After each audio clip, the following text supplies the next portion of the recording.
T shirt پہن کر نماز پڑھنا کیسا ہے؟ اگر مکروہ ہے تو اس پر سوال ہے کہ بہت سے صحابہ ایک چادر میں نماز پڑھا کرتے تھے جبکہ اس کو کوئی مکروہ نہیں کہتا۔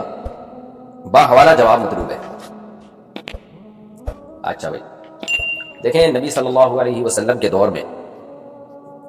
یہ جابر بن عبداللہ رضی اللہ تعالیٰ عنہ کی صحیح حدیث ہے کہ وہ ایک چادر میں نماز پڑھ رہے تھے تو کسی نے ان پہ اعتراض کیا تو آپ نے فرمایا کیا نبی صلی اللہ علیہ وسلم کے دور میں ہم میں سے ہر شخص کے لیے لباس دستیاب تھا؟ کیا دو کپڑے دستیاب تھے؟ اس سے معلوم ہوتا ہے کہ نبی صلی اللہ علیہ وسلم کے دور میں تو لباس ہی لوگوں کے پاس کم ہوا کرتا تھا نا، ایک چادر ہوتی تھی، یا بہت مشکل کبھی دو چادریں ہو جاتی تھی، تو غربت کا دور تھا، تو اس لیے وہاں پر یہ پابندیاں لگانا کہ دو چادریں ہوں گی، اوپر کا کرتا ہوگا، نیچے کا شلوار ہوگا، یہ بہت بڑی مشکل تھی۔ تو اس دور میں وہ پراپر ڈریس ہی سمجھا جاتا تھا۔ اصل میں قرآن مجید میں اللہ کا کیا حکم ہے؟ خذوا زینتکم عند کل مسجد، ہر نماز کے وقت زینت اختیار کرو۔ تو زینت کا تعلق عرف سے ہے، اس کا تعلق قرآن و سنت سے نہیں ہے۔ زینت، قرآن نے تو یہ کہا کہ زینت اختیار کرو، اب زینت کسے کہتے ہیں؟ اس کا تعلق عرف سے۔ تو پہلے زمانے میں ایک چادر ہوتی، ایک بعض دفعہ تو صرف ایک تہبند ہوتا، وہی پہن کے لوگ نبی صلی اللہ علیہ وسلم کی محفل میں بھی چلے جایا کرتے تھے، وہی پہن کے لوگ اپنے کام بھی کر رہے ہوتے تھے۔ لیکن آج اگر آپ صرف شلوار پہنے، اوپر قمیض نہ پہنے، اور آپ سوسائٹی میں گھومنا شروع کر دیں تو لوگ آپ پہ ہنسیں گے۔ تو وہ لباس جو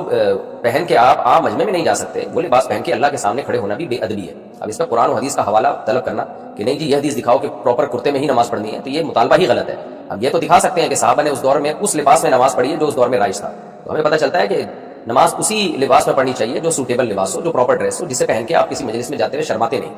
اب آپ دیکھیں اگر ہماری مسجد میں یا عام مسجدوں میں امام صاحب بغیر قمیض کے آ جائیں، صرف شلوار پہن کے آئیں، ناف سے گھٹنے تک جو ہے، بلکہ چڈا پہن کے آ جائیں ناف سے گھٹنے تک، اور دلیل یہ دے کہ یہ دکھاؤ حدیث میں کہا ہے کہ پراپر شلوار پہننا ضروری ہے، پراپر کرتا پہننا ضروری ہے، تو ظاہر کوئی نہیں دکھا سکتا، ہم تو یہ دکھائیں گے بھائی سطر ڈھانپنا ضروری ہے، سطر امام صاحب نے ڈھانپا ہو، تو ایسے چڈے میں آ جائیں آپ، لمبا سا چڈا ہو، گھٹنے دھکے ہوئے اس میں، اور امام صاحب مسلے پہ آ کے کھڑا ہو جائے، پبلک مار کے نکال دے گی، بلکہ پاگل ہو گیا بھائی۔ وہ دلیل دے کہ صحابہ کے دور میں تو ازار پہن کے نماز پڑھتے تھے، اور اس پہ کوئی دلیل دو کہ جی کرتا بھی ضروری ہے اور شلوار بھی ضروری ہے، تو یہ کہا جائے گا بھائی صحابہ کے دور میں جو لباس رائج تھا وہ اس لباس میں نماز پڑھتے تھے، ہمارے دور میں یہ لباس رائج ہے، تو ہم اگر اس کے خلاف چلیں گے تو سوسائٹی میں ایک عجیب نظروں سے دیکھے جائیں گے، اور یہ توہین ہے سامنے والے کی۔ آپ اپنے ابا کے پاس اس ڈریس میں جا کے بیٹھ جائیں تو برا سمجھا جائے گا، بڑوں کی محفل میں، خاندان میں آپ اس طرح سے چڈا پہن کے بیٹھ جائیں تو سارے آپ کو برا بلا کہیں گے۔ تو اس کا تعلق عرف سے ہوتا ہے، تو ہمارے عرف میں پراپر ڈریس یہی ہے کہ آپ باقاعدہ کرتا شلوار پہنیں یا پورا جسم ڈھانپیں آپ۔ باقی ٹی شرٹ کا جہاں تک مسئلہ ہے تو صحابہ کے دور میں ٹی شرٹ نہیں تھی، تو لہٰذا اس پہ حدیث طلب کرنا کہ ٹی شرٹ میں نماز ہوتی ہے کہ نہیں ہوتی، آپ حدیث دکھائیں گے بھی پاسبل نہیں ہے، کیونکہ اس دور میں ٹی شرٹ تھی نہیں۔ اس دور میں جو لباس تھا وہ پہن کے انہوں نے نماز پڑھی، جبہ بھی پہنا کرتے تھے بعض لوگ، بعض کرتا بھی پہنا کرتے تھے، تو ٹی شرٹ نہیں تھی۔ آج ٹی شرٹ ہے تو ٹی شرٹ میں بھی نماز ہو جائے گی۔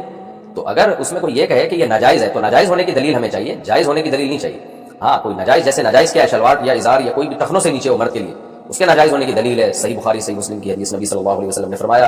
ان اللہ لا يقبل صلاۃ رجل مسبل ازارہ، اللہ اس کی نماز قبول نہیں کرتے جو اپنے ازار کو لٹکاتا ہے، یعنی لٹکانے سے مراد دوسری حدیث میں پتہ چلتا ہے ٹخنوں سے لٹکاتا ہے۔ تو ایسا لباس پہننا جسے پہن کے آپ کسی عام محفل میں نہیں جا سکتے، وہ لباس پہن کے نماز پڑھنا جائز نہیں ہے۔ اسی طرح ایسا لباس جو مرد کا لباس ٹخنوں سے نیچے ہو، وہ لباس پہن کے نماز پڑھنا بھی جائز نہیں ہے۔ اچھا بھائی، دیکھیں نبی صلی اللہ علیہ وسلم نے آستینیں موڑنے سے منع کیا ہے، موڑنے سے بھی منع اسی وجہ سے کیا، علماء کہتے ہیں کہ وہ جو لباس تھا وہ اس کے خلاف ہو جاتا ہے، جیسے آپ ایسے کر کے نا آستینیں یوں کر کے نماز پڑھ رہے ہیں، وجہ اس کی ہے کہ آپ اس طرح سے کر کے آپ کسی محفل میں جاتے نہیں ہیں، یہ لباس عرف کے خلاف سمجھا جاتا ہے۔ تھوڑی بہت آستینیں فولڈ ہوتی ہیں اس کو برا نہیں سمجھا جاتا، لیکن آپ نے پوری یوں کر کے آستینیں یہاں تک چڑھائی بھی ہو تو آپ کسی محفل میں جاتے ہوئے شرماؤ گے، لوگ کہتے ہیں کیا کیا بھائی ان کو نیچے کرو آستینوں۔ تو ٹی شرٹ میں تو آستینیں یعنی ہوتی ایسی ہیں کہ کٹی بھی ہوتی ہیں، وہ تو اس کے لباس کا حصہ ہے، جبکہ ہم جب آستینیں فولڈ کرتے ہیں تو وہ لباس کا حصہ نہیں ہے بلکہ لباس کی حیت کو آپ نے تبدیل کر دیا ہے، تو اس لیے ٹی شرٹ میں کوئی حرج نہیں ہے، البتہ آستینوں کو موڑنا اوپر تک یہ ٹھیک نہیں ہے، کیونکہ عرف میں اس کو